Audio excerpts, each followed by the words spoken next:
If you're stuck in life and you don't know what you want, whether that's like materially or emotionally, and you're just kind of like confused as to who you are and what you want to be, know that you're not alone. I I'm a very strange person, and I invite people into my life and I push them away, and I'm always asking myself, what do I truly want? Do I want to be alone?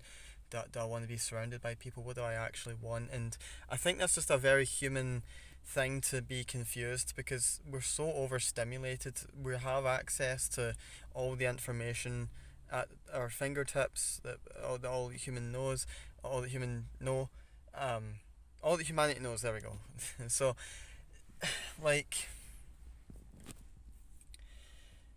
as you know, I had psychosis. Assuming you know me, and I it really affected me. It scarred me in so many ways, and it's left me kind of emotionally cold to the point where I don't even like. I've got Oliver here, right, my little doggy, and as much as I love him, I fear he's gonna die one day, and that makes me really sad. And of course, that's the price you pay for love. You're going to end up with heartbreak one way or another, and that's just something I feel like I'm trying to avoid by um, staying away from people because I'm scared that I'll hurt them or hurt myself, but more importantly hurt them because I'm very empathic. When I upset people, I get very upset, and if it's completely human to feel isolated and alone because we are social creatures, and as true as that is, we are social creatures. I at this moment in my life, I just want to be alone. I do have a small friend circle, and I'm really grateful for that, but I'm scared to let people into my life in case I hurt them, and that's kind of weighing me down in ways that I can't really put into words. I'm just trying to focus on becoming a better person. I want to quit, addictions. I want to be disciplined, and I want to be somebody. I don't want to be average all my life. I want to create a new path. I want to discover new places that aren't already on the map. I want to unlock new fast travel locations. If you're a gamer, you'll know what I mean. But hey, life is crazy. All we can do is be present, do the things that make us happy. And when I say things that make us happy, I don't mean do drugs and uh, drown in self pity or constantly obsess over relationships, but instead do things that are hard but are meaningful. Exercise, eat clean, don't drink, don't smoke, don't do drugs. Just do things that will make you a better human being. Learn things, be disciplined, and I'm not really. I'm talking from some experience because I've been very disciplined in the past. At this moment in my life, I'm really falling off. Like I've been looking at old pictures of myself, and I used to be really lean, but I'm a little bit chubby. And I'm really grateful for my brain, my really complicated brain. There's Oliver making noises. I'm really grateful for my complicated brain, although it does lie to me sometimes, it confuses me.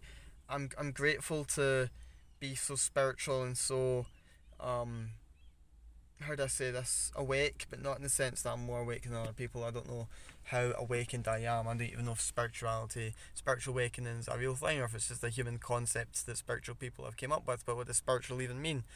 It's some kind of form of religion, but except it's not religion because spirituality is not getting on your knees and begging to a god for something external. It's becoming something worth receiving.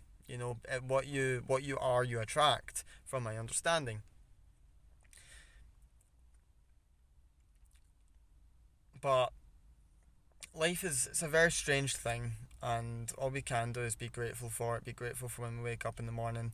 Even though people say I'm so grateful I woke up this morning, but sometimes I wake up and I'm like, I wish I just died in my sleep. And I know it sounds really depressing, but it's not necessarily wanting to escape reality. It's more of just I just want to get to the finish line as quick as possible. But the truth is, there is no finish line. Even after we die, I believe we're still going to be growing and evolving as a soul, as a consciousness, as a projection of the highest energy within the universe, which many call God.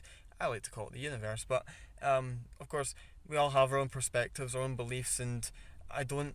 I believe that we all live in unique realities. We all have our own experiences. Something might be true to someone, and the same thing might not be true to another.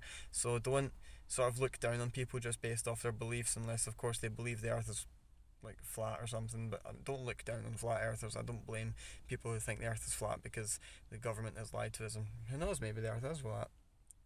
But I'm just trying to be happy. I just got out of a relationship and I'm kind of feeling very mixed emotions. Part of me is regretting it, and part of me feels free, but I don't know what I actually want, you know? And that's normal, that's okay. It's okay to be lost because your higher self is guiding you. I've been seeing lots of universal numbers recently, or angel numbers, most call them, but I like to call them universal numbers because angels are just a concept created by human beings to make sense of a divine force that isn't God, so we call them angels. But I've been seeing a lot of them, like 13, 13, 12, 12, 16, 16, stuff like that. I've been seeing a lot of that recently, and it's kind of freaky. Stop getting high on YouTube. Start getting high on life. May the universe guide you, which it will.